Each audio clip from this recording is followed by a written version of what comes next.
فَلْيَحْذَرِ الَّذِينَ يُخَالِفُونَ عَنْ أَمْرِهِ أَنْ تُصِيبَهُمْ فِتْنَةٌ أَوْ عَذَابٌ أَلِيمٌ. Allohning rasulini buyrug'iga teskari zid ish qilishlikdan ehtiyot bo'ling. Aks holda alamli azob bor, yo boshingizga bir musibat, bir balo kelishligi bor deb Xudoy taolo ogohlantiradi.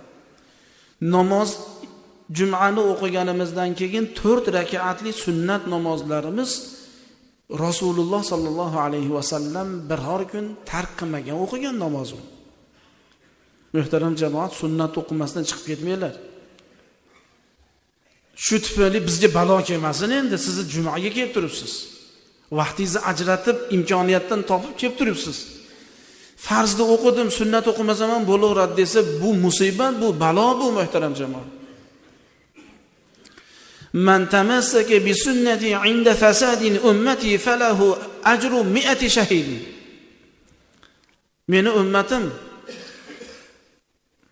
sunnatimi mahkam ushlasa, odamlar sunnatga ergashmaydigan vaqtida, bid'at g'olib bo'layotgan vaqtida sunnatini mahkam ushlasa, shu ummatimga 100 ta shahidning savobini Alloh beradi deganlarda. Biz namozdan keyin sunnatni o'qib chiqaylik.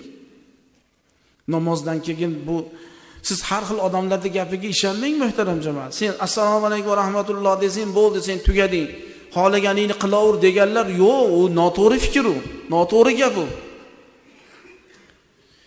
Namozni farzlarini mukammallashtiradigan ibodat sunnat, nafl ibodatlar bo'ladi.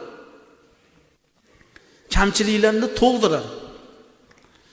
Shuning uchun muhtaram jamoat, sizlardan ham talab, ham iltimos, sunnatni tark qilib namozni o'qimasdan chiqib ketmanglar, ayniqsa yoshlar.